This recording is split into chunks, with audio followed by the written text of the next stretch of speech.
How to increase your human growth hormone 16 times?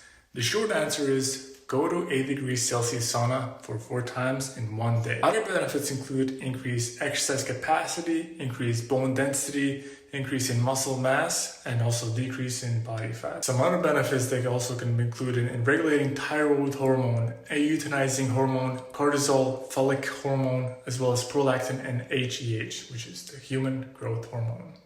So the human growth hormone fuels childhood growth and helps maintain tissues and organs throughout the life. It's produced by the pea-sized pituitary gland located at the base of the brain. Beginning in the middle age, however, the pituitary gland slowly reduces the amount of growth hormone that it produces. Before doing the protocol, please make sure your body builds up to the tolerance level. Me being an Olympic athlete and going to sauna regularly for the last 3 months was still very challenging to maintain that time and heat. So consult your physician and understand your own limitations when doing this. Just exited the first 30-minute session and gotta say it was pretty tough. It was pretty hard. So it's advised to go outside and breathe, just cool off with the air. But what I'm gonna do, I'm gonna have a body temperature water and just rinse off like all the stuff that you usually collect in the food, all the toxins, just to wash it off so it doesn't absorb while my skin is drying off.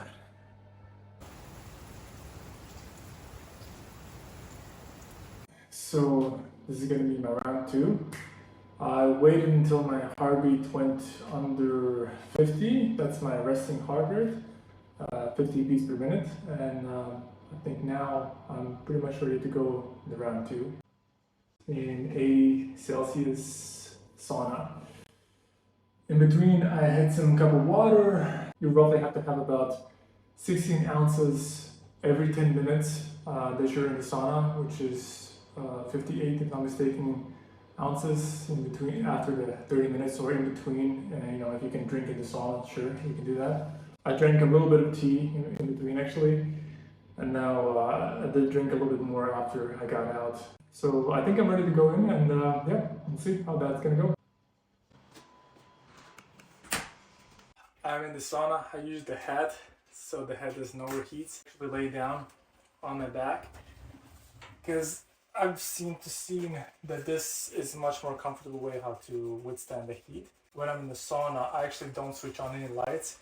I feel like when I'm in the dark, it's much more easier to stay longer. So those are the few takeaways or hacks that I would say you can use as well on your own. As you can see, I stood down here, get the heat there, which is a little bit too much for me.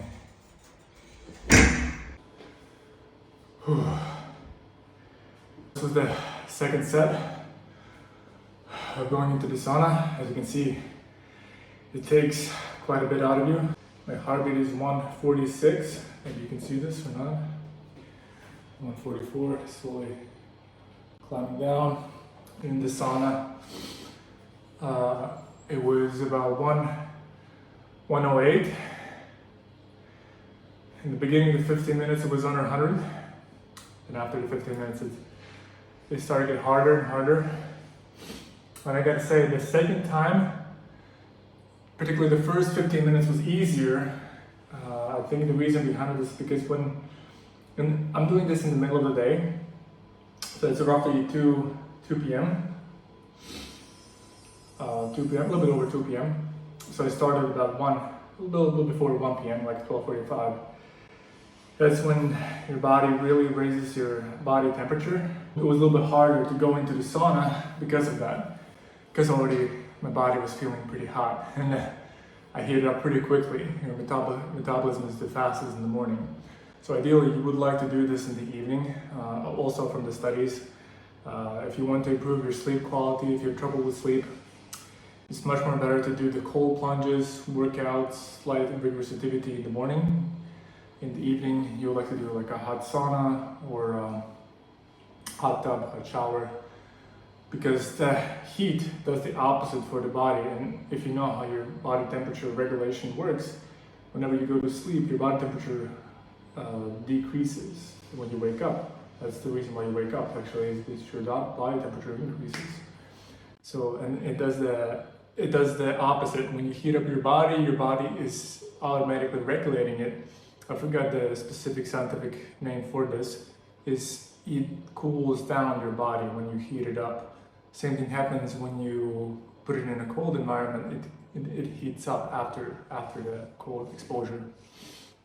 So in the evenings, you want to increase your sleep. If you have trouble sleeping, make sure you do the sauna. And if you want to increase your metabolism, not only your metabolism but also your human growth hormone, is to lessen your sugar, blood sugar, which means don't eat 2 hours before you sleep.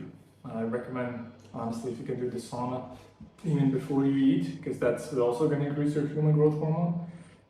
If you eat on top of it and then go into the sauna, it's not going to be as effective. The same way if you do a workout and go into the sauna, that workout also increases your human growth hormone for a certain amount, but not as much if you go into the higher intensity of the sauna where you have these pauses. 30 minutes, 80 degrees, which I think is 140, 160 roughly Fahrenheit. I have to look it up. I don't know the conversions.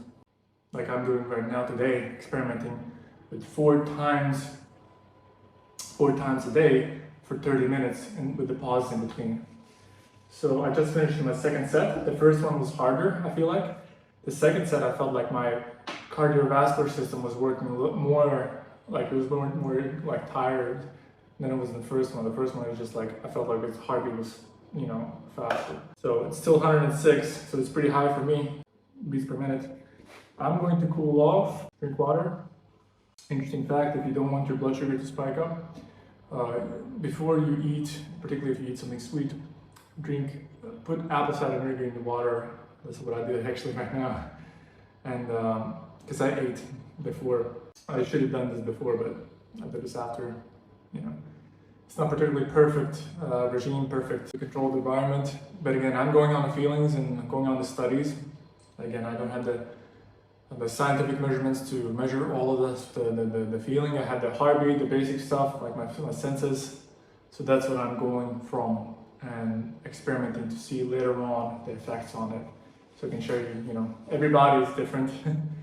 No one's the same, but I am basing this on the scientific studies and then I'm testing it out on myself to see how it works, how it benefits. And always make sure, because I feel like when I'm going to the sauna, I actually built up to this. I did went to sauna for months already, but not in this extent, not to this heat. And this is a lot for me, like I can feel it. You can probably tell by my body language and how I'm looking. Even though I'm still kind of well aware, and I think that's also a good indication that you're not overheating. If you're overheating, your brain is going to be a little bit foggy, you're going to have dizziness. So if you have that sensations, get out of the sauna, don't do that. Go cool off, chill, but gradually chill. Don't do anything quickly. This is the sauna in my place where I live. This is the dry sauna. And I'm actually going to, it doesn't matter which sauna you're using, whether it be steam room, wet sauna, or dry sauna, or even infrared, as long as you get that 80 Celsius heat for 30 minutes. I'm taking a little break. I'm actually going to go to my dad's place. I think he has a wet sauna. I'm going to hang out a little bit and then take a little bit longer break than I did before. Okay, so this will be the third set, 30 minutes in wet sauna. So a little bit different. Wet saunas are known to be harder to tolerate, lower degrees of heat. So if it's like 80 Celsius in dry sauna, they'll be similar to a wet sauna in 60 Celsius. So I'm not sure what's the Celsius right now on this sauna, but I'm gonna check it out and then see. Personal feelings after the second set, really don't want to do it. We'll see. Yeah, you really do feel like you ran like a marathon or like a far cross-country run. So this is a wet sauna. That's how it looks like. Might be harder to see with the sun here. But yeah, it's inside. Go chill here. Oh.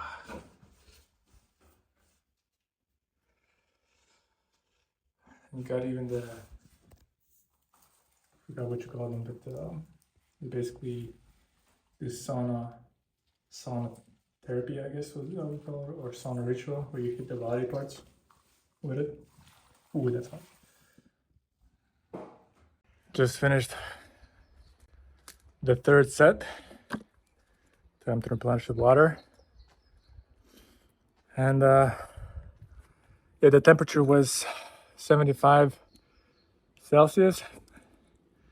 And even though it wasn't 80, it was a little bit easier. Still could feel it's a little bit more challenging to stay there for more than 15 minutes. But it was a little bit easier, for sure. And I'm just now cooling off, replenishing with the water. Got one more to go.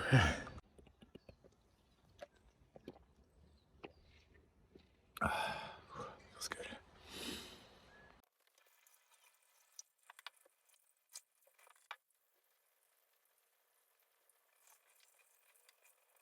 As I said before, this is the third time that I went in, and while it wasn't 80 Celsius, I want to be completely frank and honest here. It was still, pretty challenging. In the last 5 minutes, it was like kind of irritating. Like I want to get out here. Similar to like a cold plunge when you go inside, hold in for like a few seconds. You're like, I'm gonna get out of here. What's interesting to know is that to replenish yourself every 10 minutes, you have to drink roughly, for every 10 minutes, you have to drink 16 fluid ounces of water. And by my calculations, by all of this, in the end of it, after the 4 sets of the 30 minutes of the sauna, together you would have to drink 5.6 liters of water, or 1.4 gallons of water. And those who know the metric system and then the liters, you can imagine that's a lot.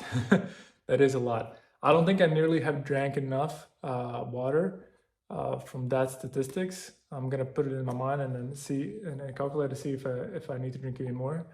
But for now, I feel pretty okay, feel pretty good. Just an interesting fact you should know. Have plenty of water next to you whenever you start doing this. All right. First set, done. It's pretty good. Pretty tough.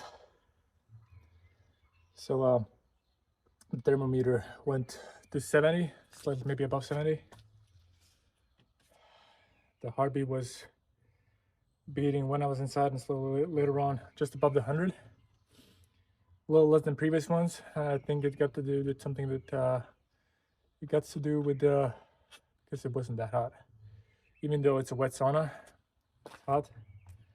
Probably you could see from the time lapse it was pretty how to say,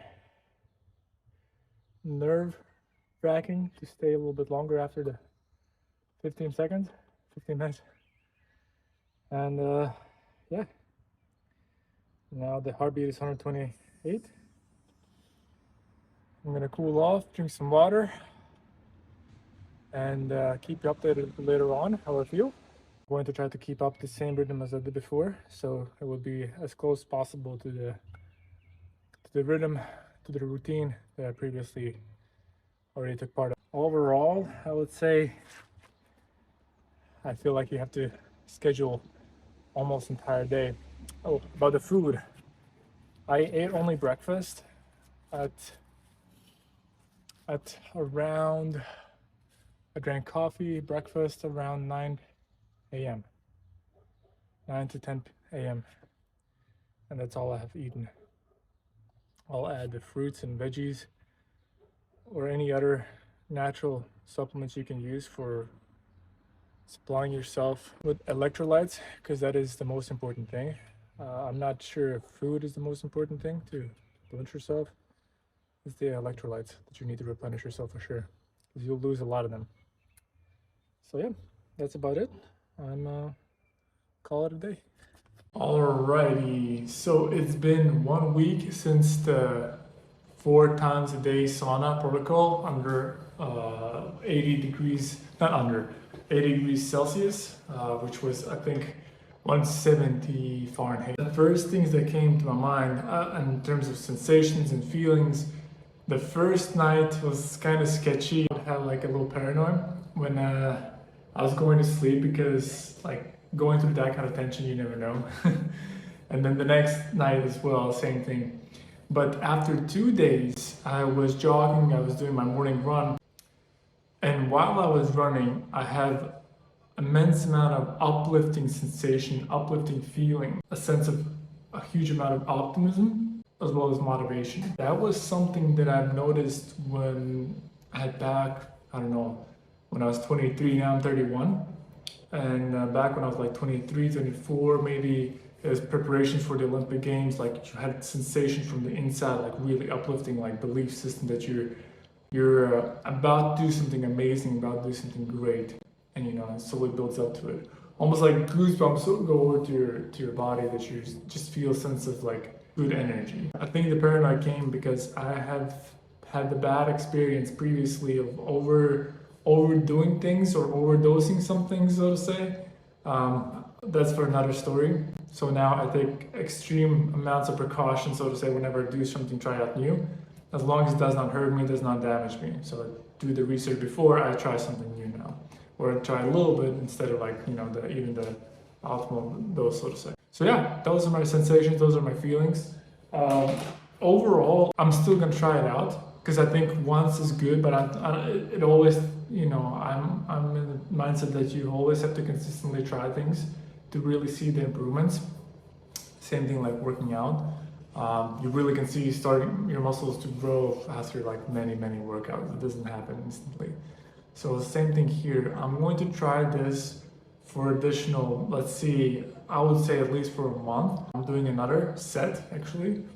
I waited about 8 days, so now it's the 8th day, and then I'll see how that's gonna go. I'll keep you posted. Make sure you subscribe and continuously, you know, follow the journey, follow the stories. I'll share some short clips, also some more benefits of just going into the sauna in general, and other protocols that I'm using right now. Today, actually, I decided I'm gonna fast because I've noticed on my cardiovascular system, it's way more easier to hold any pressure, any tension when I'm not eating anything that day.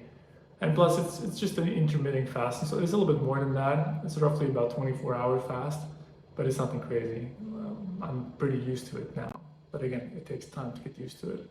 The only thing that I will say, very important to do whenever you go to saunas, is to drink plenty of electrolytes. I'm going to share actually a recipe that I use. So roughly about like a tablespoon of honey, raw honey. And I know for the intermittent fasting geeks, you know, that's or fasting geeks does not count whenever you consume honey. I totally agree with that. But I kept it as much as I could because if I'm going to sauna, I want to make sure my electrolytes are properly in proper level. And then I had like 1/4 of sea salt, teaspoon of sea salt, Himalayan sea salt. And then I actually drank birch juice. I used a little bit of water, more so birch juice, because right now we have the birch season. So they have a lot of good potassium in it too, and it's not so sweet. And squeezed lemon, about 1/4, I would say 1/4, maybe like 1/8 of the glass of the cup is lemon. So that's what I used for electrolytes.